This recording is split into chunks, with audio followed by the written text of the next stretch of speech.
Good morning, good evening, and good afternoon from whatever time zone, time period, or whatever anomaly you've just came from. I'm X-Files Hacker, aka Louis, and I'm going to be reviewing the wonderful, fantastic, magical Series 2 of Primeval. I'm going to start with Episode 1, written by Adrian Hodges and directed by Jamie Payne. Okay, so sorry, just a little before I get into it. I'm really sorry. I promised this would be up by Wednesday. It's now Sunday. Um, Life happens. Life gets in the way, and yeah. So I apologize. I'm doing the best I can. Hopefully I will be doing episode 2 by Wednesday. If not, it'll be on Sunday again. So yeah, little update. Now into this episode. This episode is just one of my all-time favourites. I remember watching this when it came out, and I was so hyped for Series 2, the return of Primeval, and it lives up to that amazing cliffhanger that was set. And the standards are broken here, and they go higher. Kick it off with a little prologue at the beginning, pre-title sequence cutter explaining what's happening, sums up last series, really nice, really quick, gets on with it. Really great series, like, recap.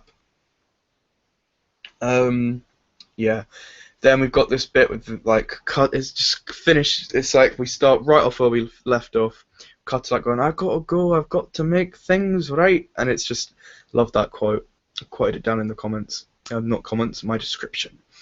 But yeah, that and then the thing that annoys me, but I like it at the same time. Stephen grabs him. I'm just like, "You bastard! After what you've done, you don't touch him." And Connor grabs him, and Lester's great. He's like, "You're getting a bit old for senile something." Like Lester's just really harsh to him. Like Abby's a bit concerned. Like they're all concerned, but Lester's just like, "You're getting quite old for imaginary friends now, Professor."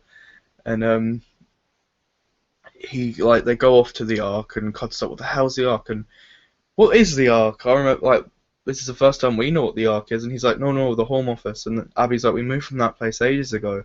And it's just like, what? So it's not just Claudia Brown that's gone wrong. Lots of things have changed, and it's really like, oh my god, what else is going to be changed? Is there going to be someone else like running the operation? Is there going to be like, is Helen good? That's like, there's so many things that could have changed, and I really like that kind of threat and like, what other things have changed that we don't know about, and how can we stop them from happening again? All because of this baby future predator. Yuck.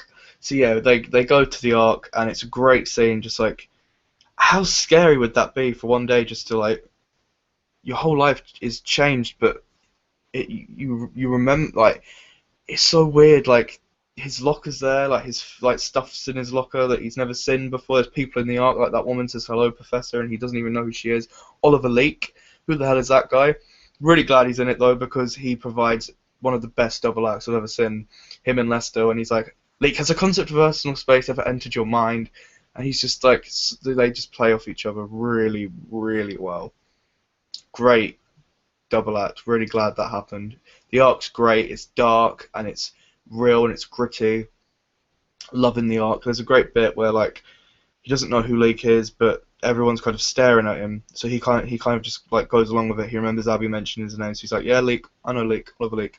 And then Lester's like says something really funny. Can't remember what.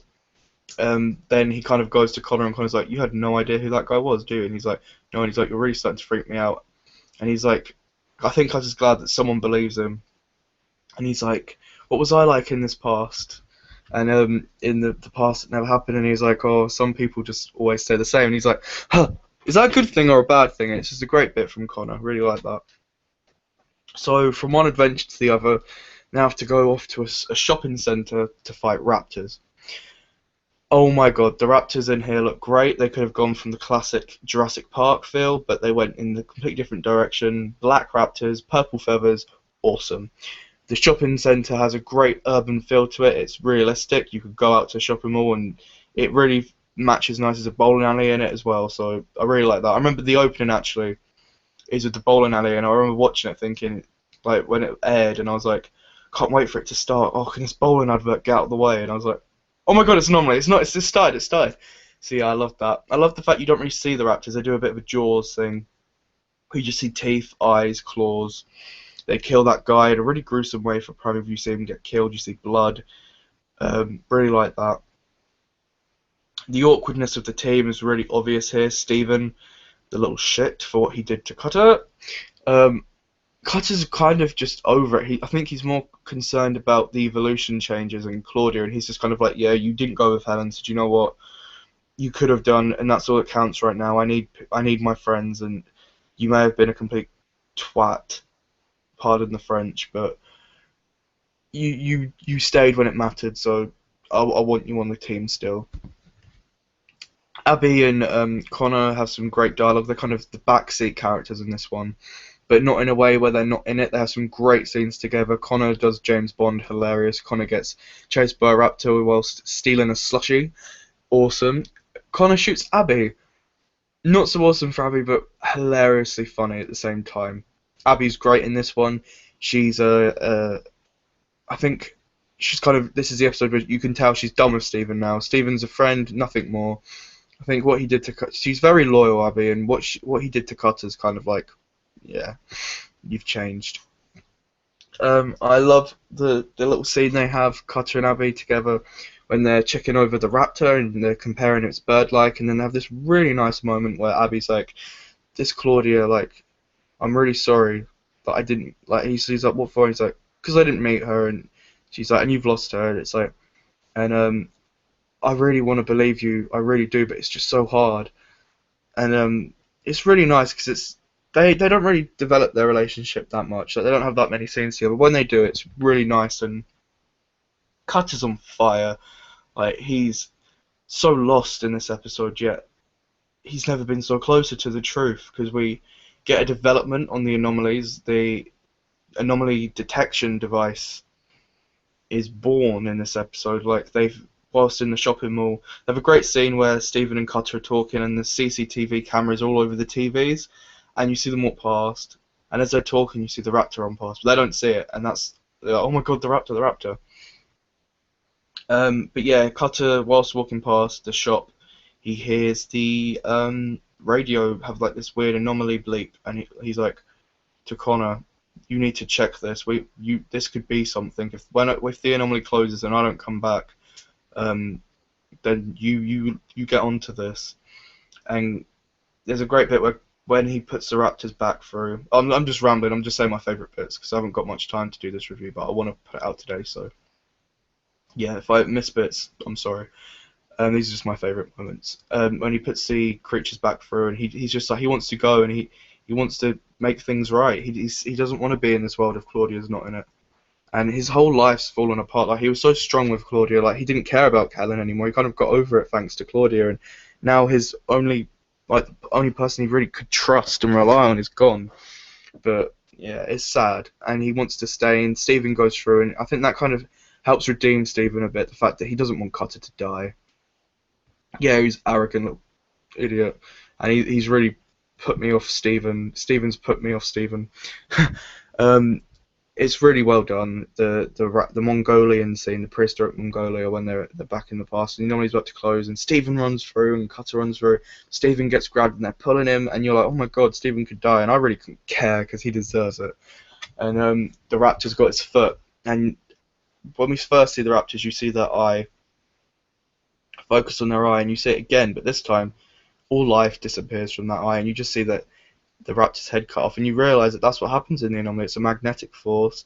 When it shuts and part of you's on the other side, say goodbye to that other part of you because you ain't getting it back. And that's another threat element. I really like that. Adds to the anomaly a bit. Like, they're dangerous as well, they're dangerous, but in their own sense that they can put anything can come through, but they're dangerous in themselves. So I like that. The cleaner. There's a guy in the shopping mall, and Abby and Connor have to take him back, and there's a little baby raptor, and it's all funny, and it kind of brushes past the fact there's a cleaner, but then he disappears. Like, oh, well, maybe he just went out and he's alright. Little do they know that we might be seeing him again. Dun dun dun. Oh, I'm looking forward to reviewing that. But no, the raptors are awesome. The CGI in this episode's great. I liked it. Not terrible, not bad. not brilliant, but not bad at all. There's a bit where Stephen and Cutter's relationship are tested a bit again with the weaponry, because Stephen's getting attacked by a raptor and Cutter just trying to shoot, but the way he plays it is if like any actor might have played it like they're really trying to shoot the gun, or they kind of just like are not, like they're just holding the gun. He plays it in a way where he's doing both, like he's trying but he's not putting effort in, and you're like, "Ooh, Cutter, you want him to die?" And then it turns out that the gun actually was jammed for Stephen when it's Cutter on the other end, so it was a bit tense. Connor has some really funny lines in it, like if I had to shoot anyone, it wouldn't be you. You would be like the least person I want to shoot. Well, actually my mum, but after her it's you. And like when he's like, "Oh, don't you hate it when people bring their social life to work when they're talking about the affair?" And the weapons again, like Stephen has the audacity to have a go at Cutter about the guns. Like he wants to kill the creatures. And it's just like, you have no right to even speak to Cutter in this episode after what you've done, you evil man. I just hate Stephen in this episode. I don't hate Stephen in this episode. He's really well written in this episode, but his arrogance is just annoying after what he did. And I really like the way Cutter kind of like says about Claudia Brown, and he's like, "I've lost a friend. You didn't even know her, and we can't just kill these creatures. We didn't think about it before," and I really like that. Then we get the introduction of this cover-up officialist who's going to be dealing with the public, and they're talking about him throughout the episode. And then as we get to like the final credits of the episode, it's actually a she. Great dialogue again between Lester and Cutter when he's like, "You're late," and then Cutter's like, "Well, fire me," and he's like, "Well, we can all dream." It's just like, Lester, you beautiful, beautiful human being. And then we see this woman, like these big high heels appear, and you're like, "Oh, who's this?" And then it's Jennifer Lewis, otherwise known as Claudia Brown. Lucy Brown's back, and she's not Claudia anymore. She's completely different. She's got black hair, all suited and booted. Looks really cool. Looks really classy and elegant. And Cutter's just like, "Claudia Brown." And it's like the music in it is awesome. The music in it is great anyway, but it really builds a tension. So they just think it's someone else, but Cutter knows. It's like, you didn't expect that. It's like, wow, I'm looking forward to this, and it's just next episode, next episode.